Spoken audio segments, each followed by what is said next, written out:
Pukul 6 waktu Indonesia Tengah. RRI ND menyiarkan Warta Berita.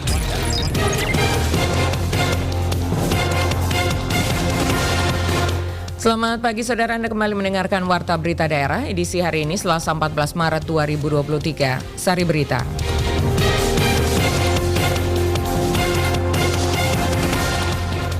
Kepala Korps Lalu Lintas Korlantas Polri Irjen Pol Firman Santiabudi bersama Kapolda NTT Irjen Pol Yohanes Asadoma meninjau Labuan Bajo dalam rangka kesiapan pengamanan ASEAN Summit 2023. Pameran UMKM dan pertunjukan musik di ND mendapat apresiasi dari staf khusus Menteri Koperasi dan UMKM RI. Selain dua berita ini, akan kami hadirkan juga berita-berita lainnya. Selengkapnya kami rangkum dalam Warta Berita Daerah pagi ini bersama saya, Desi Natalia.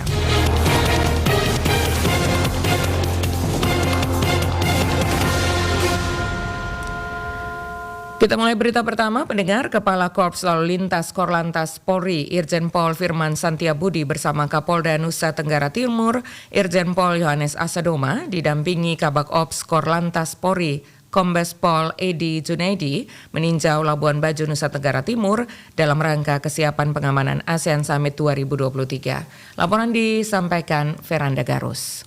Kar Korlantas Polri, Irjen Pol Firman Santiabudi kepada RRI mengatakan pada saat melakukan tinjauan, pihaknya memfokuskan pada rute, alur dan akomodasi tamu-tamu VVIP yang akan menuju lokasi venue. Adapun beberapa usulan yang disampaikan pada saat diskusi bersama, salah satunya kemungkinan melaksanakan WFH bagi karyawan dan pembatasan penggunaan kendaraan di atas roda 6 guna melancarkan aktivitas jalan selama ASEAN Summit berlangsung. Selain itu, penggunaan lahan parkir sembarangan, khususnya sepanjang ruas jalan menuju venue akan ditertibkan kembali. Teman-teman yang paling umum memang kelas jalan ya, kita lihat tidak terlalu lebar. Kemudian ada beberapa lokasi masih dalam pekerjaan dan beberapa lokasi juga masih ada blank spot untuk sinyal. Tapi alhamdulillah juga kemarin pada saat kita pagi-pagi bertemu dengan beberapa kawan-kawan dari kementerian lembaga, dari Stekmek, bahkan informasi dari Pas Pampres, semuanya on progress ya. Jadi kita dari pusat dan dari pemerintahan daerah kita yakini sedang terus mengupayakan maksimal supaya apa yang kita kerjakan ini bisa tepat waktu dan bisa digunakan nanti pada saat kunjungan tentunya. Lanjut Firman, hampir sama seperti kegiatan KTT G20 di Bali beberapa waktu lalu, nantinya mobil listrik dipilih pada saat penerimaan tamu kenegaraan, sehingga akan ada rencana pergerakan kendaraan yang akan didukung oleh Mabes Polri ataupun dari Polda sekitar, serta pelatihan bagi anggota yang membawa kendaraan listrik tersebut. Kalau kita lihat dari kalender kegiatan, awal mula kegiatan untuk pelaksanaan bulan Mei itu adalah dilaksanakan pada saat akhir atau beririsan dengan pasca pengamanan Idul Fitri. Jadi penjadwalan yang baik untuk memastikan berapa kebutuhan dukungan, baik teknologinya nanti untuk K3I, kemudian untuk kendaraan baik roda 4 maupun personil yang akan kita dorong ke sana dan akan mendukung Polda NTT dan khususnya nanti kita dengan Pas Pampres sebagai penjuru. Dirinya meminta dukungan kepada masyarakat sekitar agar penyelenggara kegiatan ini berjalan dengan baik sehingga memberikan dampak positif bagi Labuan Bajo sebagai tuan rumah penyelenggara kegiatan ASEAN Summit. Beberapa lokasi yang ditinjau oleh Karkor Lantas Polri ialah Hotel Mirgora, Komodo Labuan Bajo, Sudamala Resort Komodo, Golomori, Pelataran Komodo Resort, dan Hotel Ayana. RRI ND Veranda Garus melaporkan. Beralih ke berita lainnya. Kegiatan Basar UMKM yang diselenggarakan Panitia Pesta Perak Fakultas Ekonomi Universitas Flores ND mendapat apresiasi dari staf khusus Menteri Koperasi dan UMKM Republik Indonesia. Laporan disampaikan Rovinus Wula. Kegiatan Basar UMKM yang diselenggarakan Panitia Pesta Perak Fakultas Ekonomi Universitas Flores mendapat apresiasi dari staf khusus Kementerian Koperasi dan UMKM Republik Indonesia. Hal itu disampaikan staf khusus Menteri Koperasi dan UMKM Republik Indonesia, Tubagus Fikri Arasatari saat membuka kegiatan pameran UMKM di lapangan Suradikara ini. Kepada RRI, staf khusus Menteri Koperasi dan UMKM mengatakan semua produk UMKM mempunyai kepentingan untuk dipromosikan melalui kegiatan ekspo pameran sangat dibutuhkan oleh pelaku UMKM. Tubagus Fikri memberikan apresiasi kepada panitia penyelenggara bahwa kegiatan pameran UMKM dikolaborasikan dengan pertunjukan musik sangat baik sehingga ada kesempatan bagi pelaku UMKM untuk mempromosikan produk. Staf khusus Menteri Koperasi mengatakan sambil mempromosikan produk usaha, secara kualitas produk diharapkan bisa ditingkatkan sehingga penjualan produk UMKM bukan hanya menggunakan melalui pameran offline, tetapi harus promosikan secara online. Pameran itu pasti dibutuhkan oleh para pelaku UMKM untuk mempromosikan produknya. Nah ini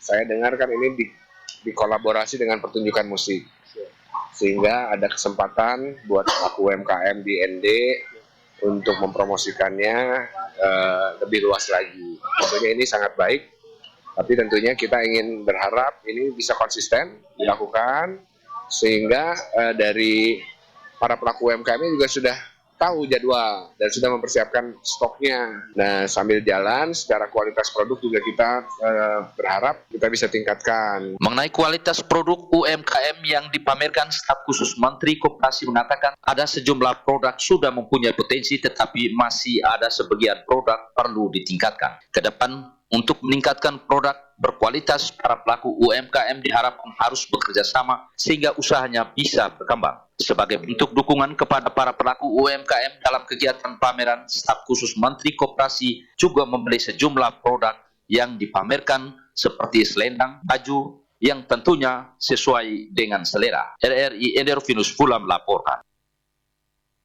Kita beralih ke berita dari Kabupaten Ngada. Untuk memproteksi hak politik kaum berkebutuhan khusus secara utuh, Bawaslu Ngada menggandeng Dukcapil Kabupaten Ngada melaksanakan sosialisasi pengawasan pemilu kepada penyandang disabilitas atau berkebutuhan khusus yang memiliki hak politik untuk menjadi pemilih dalam pemilu 2024 nantinya. Selengkapnya disampaikan Ferry Soo. Bawaslu sendiri mempunyai tujuan supaya semua pemilih yang punya hak pilih harus diakomodir.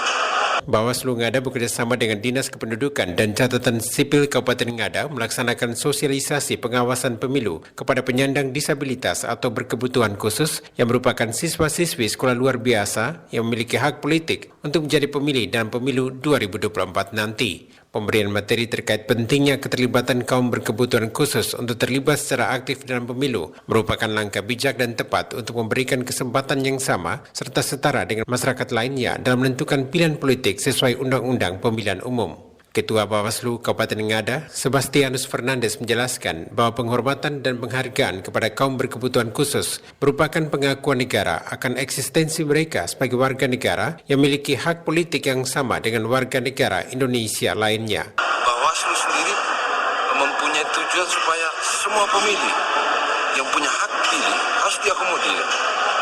Selama ini kami melihat bahwa banyak sekali penyandang disabilitas ini tidak pernah dilibatkan di dalam pemilu.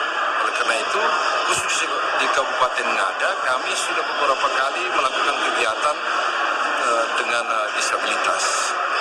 Untuk apa? Untuk menggugah bahwa penyandang disabilitas juga punya hak pilih. Sementara Kepala Dinas Kependudukan dan Catatan Sipil Kabupaten Ngada, Gerardus Reo mengatakan, pelayanan bagi kaum berkebutuhan khusus untuk mendapatkan legalitas identitas kependudukan dilayani secara khusus dengan mengedepankan prinsip kemanusiaan agar hak politik mereka dapat terlindungi dengan baik saat pemilu nanti. Tentu ada banyak kelompok yang masuk dalam kelompok kebutuhan khusus, baik itu orang dengan gangguan jiwa, baik itu orang dengan keterbatasan fisik, mental, dan lain-lain. Kita rangkum di dalam kalimat berkebutuhan khusus. Ada 1-2 tahapan yang harus kita cari, butuh waktu, tapi pasti kita dapatkan ketika data mereka itu ada di aplikasi. Nah, ketika data itu ada, tentu kami akan mendapatkan NIK-nya, NIK-nya. Ketika NIK dapat, itu kita langsung bisa proses. Bawaslu Ngada terus melakukan sosialisasi kepada masyarakat untuk berpartisipasi aktif dalam menyukseskan pemilu 2024 serta turut memantau setiap proses tahapan pemilu dan mencegah agar tidak terjadi pelanggaran pemilu sampai pada tingkat desa dan dusun. RRI ND Ferry Soo melaporkan. Pendengar, dalam rangka memaksimalkan pengawasan terhadap pemilihan umum 2024, Badan Pengawas Pemilu Bawaslu Kabupaten ND menggelar kegiatan Bawaslu Goes to School di SMKN 1 ND. Laporan disampaikan Lady Badin. Badan Pengawas Pemilu Bawaslu Kabupaten ND menggelar kegiatan Bawaslu Goes to School yang perdana dilaksanakan untuk tahun 2023 ini yang digelar di SMK Negeri 1 ND.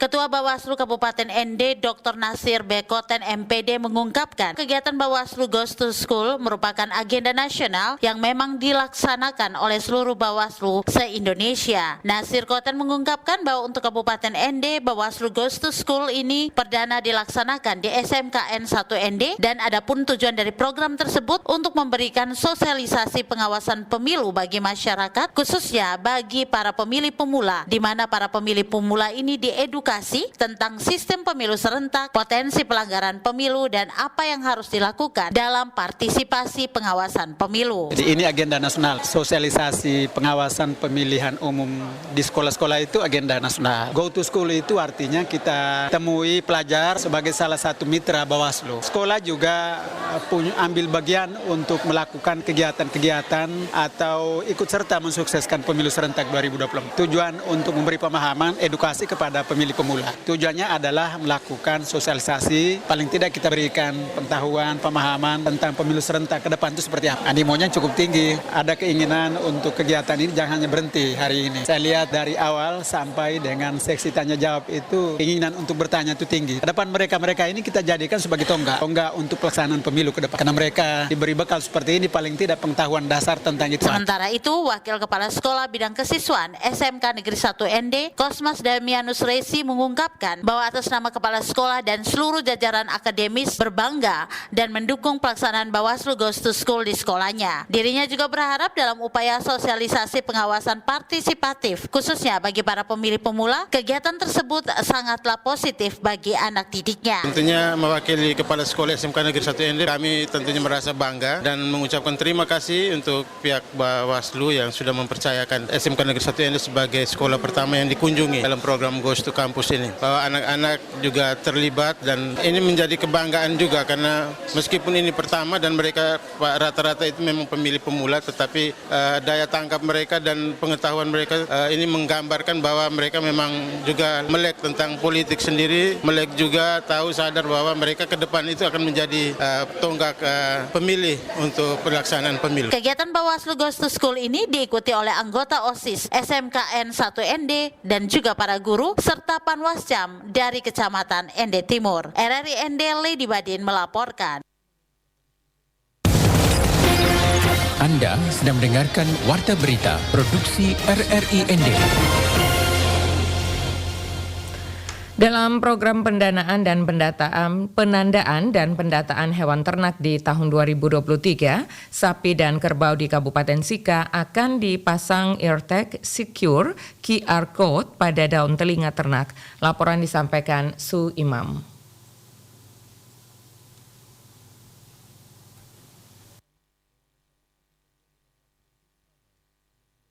Kepala Dinas Pertanian Kabupaten Sika, Yohanes Emil Satriawan, kepada RRI Senin 13 Maret 2023 menjelaskan, dalam program tersebut untuk Kabupaten Sika, alokasi yang diberikan oleh Dinas Peternakan dan Kesehatan Hewan Provinsi NTT, targetnya itu untuk hewan ternak besar sebanyak 18.120 ekor, dengan perincian sapi 16.227 ekor dan kerbau 1.843 ekor. Dikatakan, penandaan dan pendataan hewan ternak besar ini sudah dilakukan dari minggu kemarin oleh Kepala Bidang Peternakan dan Kepala Bidang Keswan bersama petugas di lapangan yang nantinya pada minggu kedua pelaksanaan hasil datanya akan dilaporkan ke dinas. Untuk sementara karena teman-teman belum melaporkan ini, karena kemarin sesuai rapat koordinasi yang kami lakukan di kantor di dinas bersama teman-teman PKH, itu nanti 2 minggu setelah di lapangan maka kami harus koordinasi untuk mengetahui sampai sejauh mana. Jika belum mencapai target maka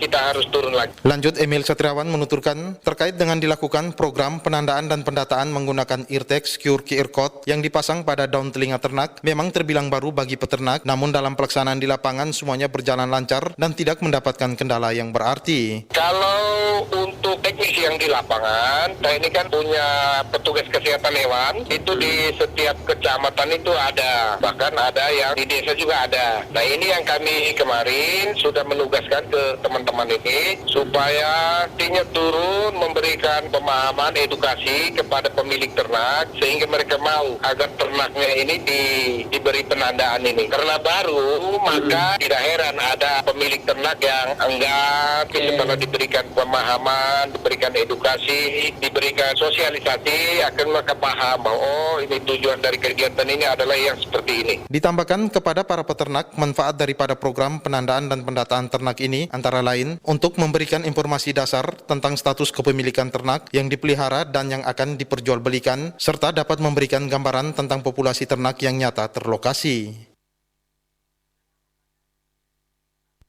Saudara, informasi ini sekaligus mengakhiri Warta Berita Daerah pagi ini. Mewakili kerabat kerja yang bertugas, saya Desi Natalia mengucapkan terima kasih atas perhatian Anda mengikuti Warta Berita Daerah pagi ini, dan selanjutnya pendengar dapat Anda ikuti selengkapnya Florata pagi ini.